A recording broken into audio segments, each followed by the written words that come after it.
Buongiorno e benvenuti a Cosa c'è di nuovo, notizie dal web e non solo, di oggi, mercoledì 1 febbraio.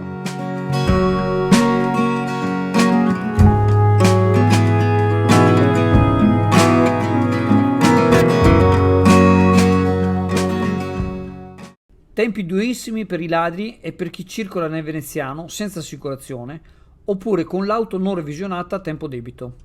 La prefettura ha ufficializzato l'attivazione del nuovo sistema di lettura targhe e videosorveglianza.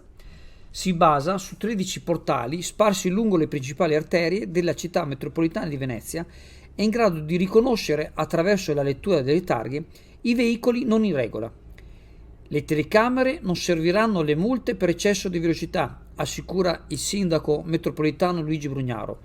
Consentiranno però anche di localizzare le vetture rubate.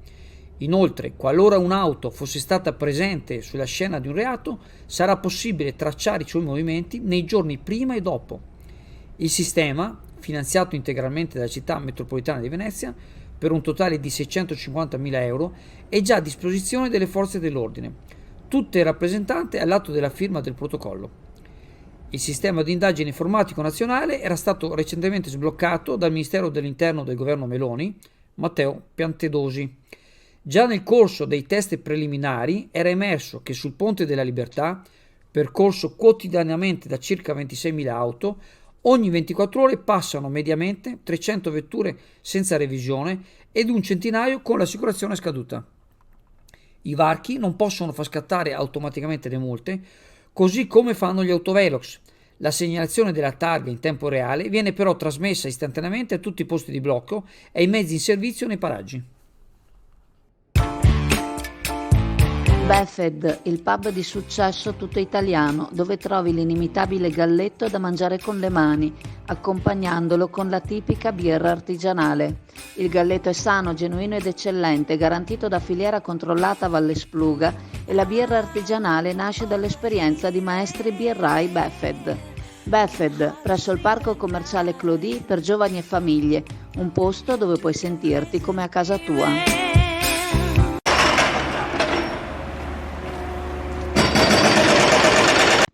Ieri mattina è stato evitato l'incidente per un soffio, ora che il cantiere sul ponte di Santa Maria sta agendo a pieno regime, le criticità dell'istituzione di una nuova viabilità si stanno mostrando. Il problema non sono le auto, ma riguarda i veicoli a due ruote. Il ponte è un dosso sul quale la visibilità è limitata proprio dalla conformazione della strada. Qui il traffico che può transitare attualmente è solo ed esclusivamente quello che esce da Chioggia. Tutto il resto deve deviare per via Cavour. Bici e moto non ne vogliono sapere, entrando in Chioggia sono molte quelle che prendono il dosso contromano. La corsia non è larga e i veicoli che si trovano la bici o la moto in contromano vengono presi alla sprovvista. Ieri mattina un'auto ha rimproverato con una lunga suonata di clacson la bici che si è trovata improvvisamente davanti e che pensava probabilmente di essere padrona della strada. Il fatto che a seguire altre bici hanno percorso la stessa corsia. Se proprio non si vuole allungare la strada seguendo la deviazione, che si scenda dalla bici e si percorra il ponte con la bici a mano. La negligenza, o meglio la quasi anarchia che governa alcuni ciclisti, meriterebbe qualche punizione esemplare. Magari un bel corso di educazione stradale sarebbe una soluzione ad hoc.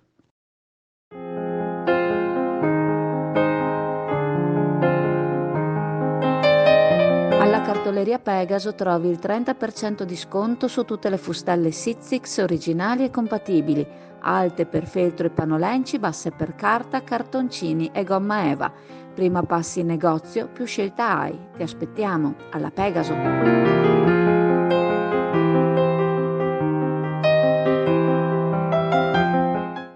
A Chioggia il numero dei volatili è considerevole, soprattutto colombi a cui si aggiungono gli innumerevoli gabbiani.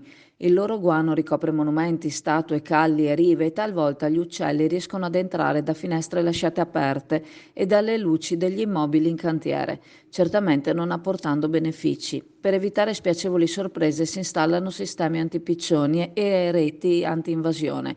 Ora si è reso necessario tutelare in questo senso il Teatro Astra, un cantiere da lunghissimo tempo, in cui da anni non si mette mano. Probabilmente anche questo immobile è stato invaso da piccioni, tanto da rendere necessario un intervento di pulizia, disinfestazione e bonifica. La ditta che ha avuto il lavoro in affidamento è la Scorpio, specializzata in interventi di disinfestazione, la quale ha provveduto a pulire e a sistemare le reti antivolatili. Spesa necessaria per questa invasione di campo, quasi 12.000 euro rientrati in un intervento di manutenzione ordinaria dei beni patrimoniali.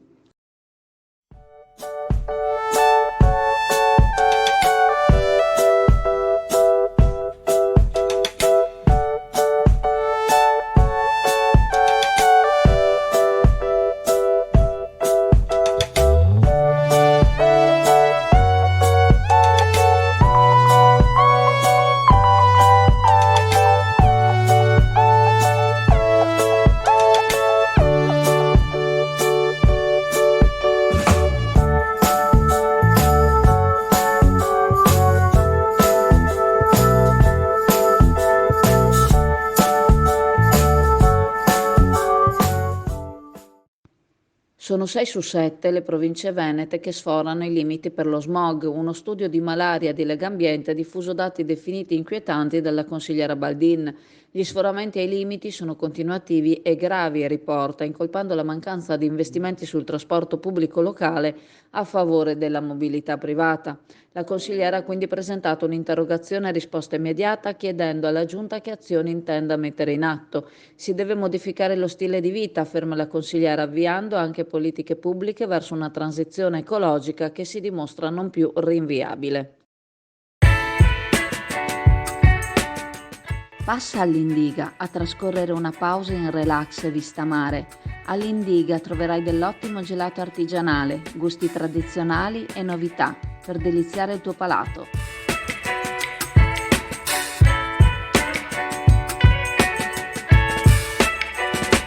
Indiga a Sottomarina ti aspetta.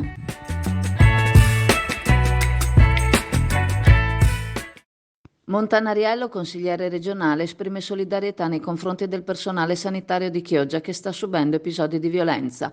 3 infermieri e un medico in 2 episodi diversi nel pronto soccorso dell'ospedale civile di Chioggia dimostrano che ci sono luoghi della struttura ospedaliera che andrebbero presidiati maggiormente.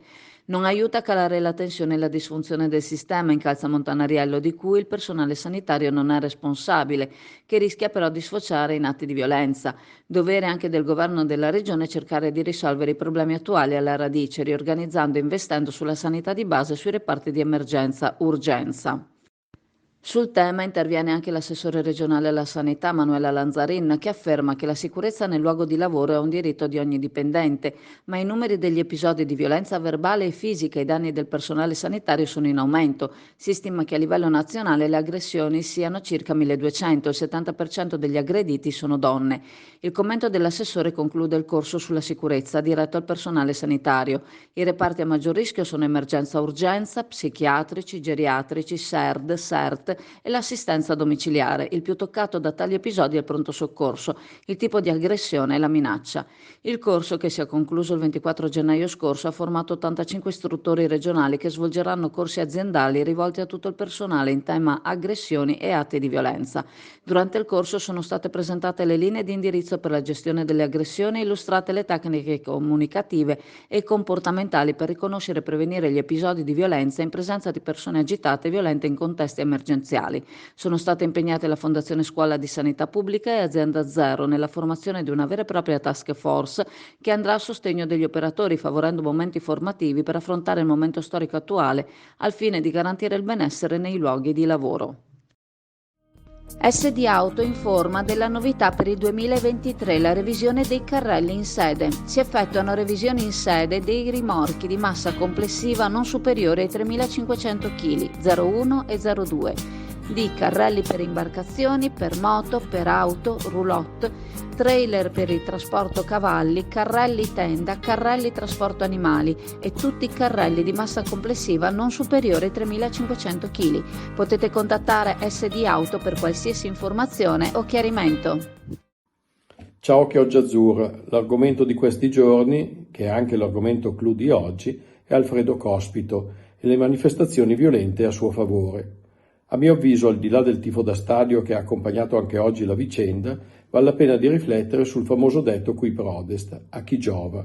Sembra strano infatti che un criminale comune riesca a muovere un movimento di opinione e uno di piazza anche violento così dal nulla, dopo anni di completo anonimato.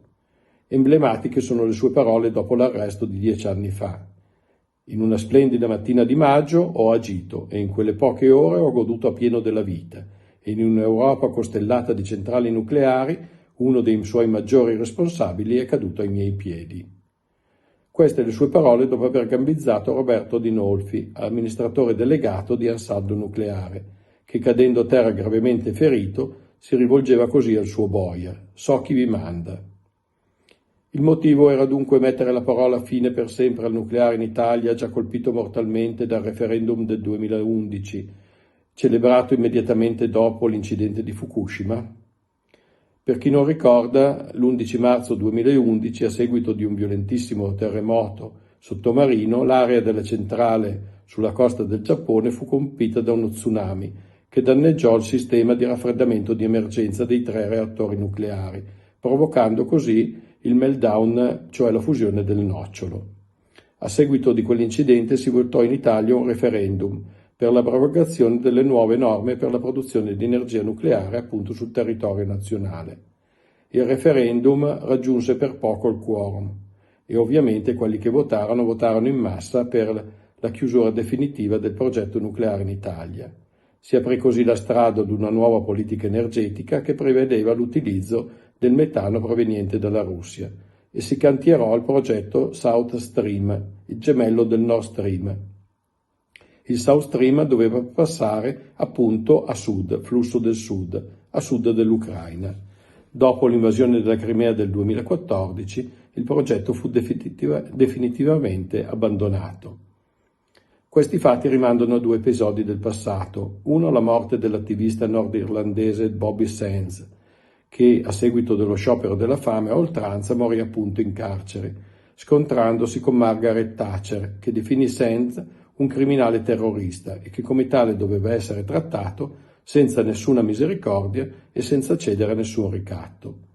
E il secondo, l'arresto di una delle anime del nucleare in Italia, Felice Ippolito, che senza motivo venne recluso, fermando così per sempre, sono le sue parole, il suo tentativo di creare un'industria nucleare in Italia affrancata dalla dipendenza dagli idrocarburi.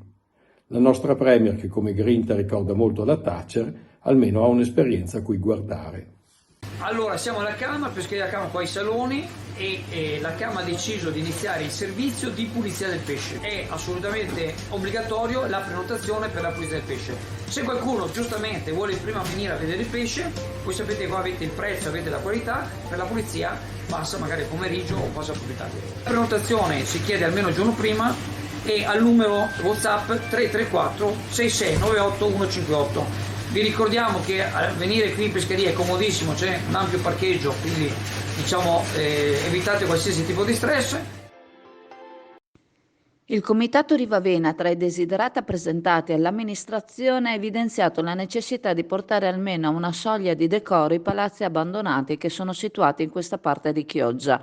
2 sono quelli che spiccano all'attenzione di tutti: i grandi relitti, Palazzo Lisatti Mascheroni e la Casa della Strega, entrambi visibili a chiunque passeggia per la riva, indice di un abbandono al quale sembra si sia rassegnati. Ma non sono gli unici. Lungo le calli sono molte le case più piccole e più nascoste, ormai definibili ruderi, per i quali qualsiasi intervento di ripristino sarebbe quasi impossibile. Il demolisce e ricostruisce una formula che in centro storico, in qualsiasi centro storico, è tabù. È impossibile allargare una finestra, figurarsi abbattere un muro. L'intervento di ristrutturazione di alcuni edifici diventa per i proprietari talmente oneroso da preferire lasciare che il tempo faccia il suo corso e che pioggia, freddo e caldo finiscano di distruggere i mattoni, gli intonaci e le calci, costituendo nel frattempo un pericolo per la sicurezza altrui. Palazzi e case che non vedono manutenzione da decenni rischiano di diventare un pericolo per i passanti e per la stabilità delle case adiacenti, oltre che per il decoro cittadino. Ogni tanto qualche voce chiede all'amministrazione di agire, ma l'unica cosa che l'amministrazione può fare è richiamare i proprietari a fare ordine, ripulire e mettere in sicurezza gli edifici. Fino a qualche anno fa, troppi, con la legge speciale Venezia-Chioggia, i cittadini di Chioggia hanno potuto ristrutturare i propri immobili a condizioni molto convenienti e molte case sono state tolte dal degrado grazie ai fondi stanziati che in seguito sono stati dirottati sulla realizzazione del Mose.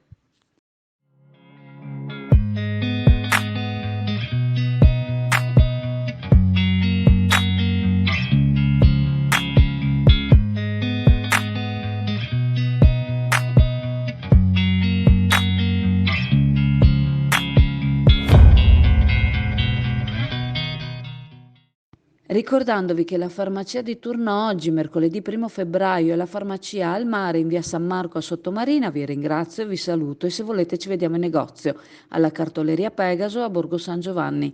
Ciao a tutti!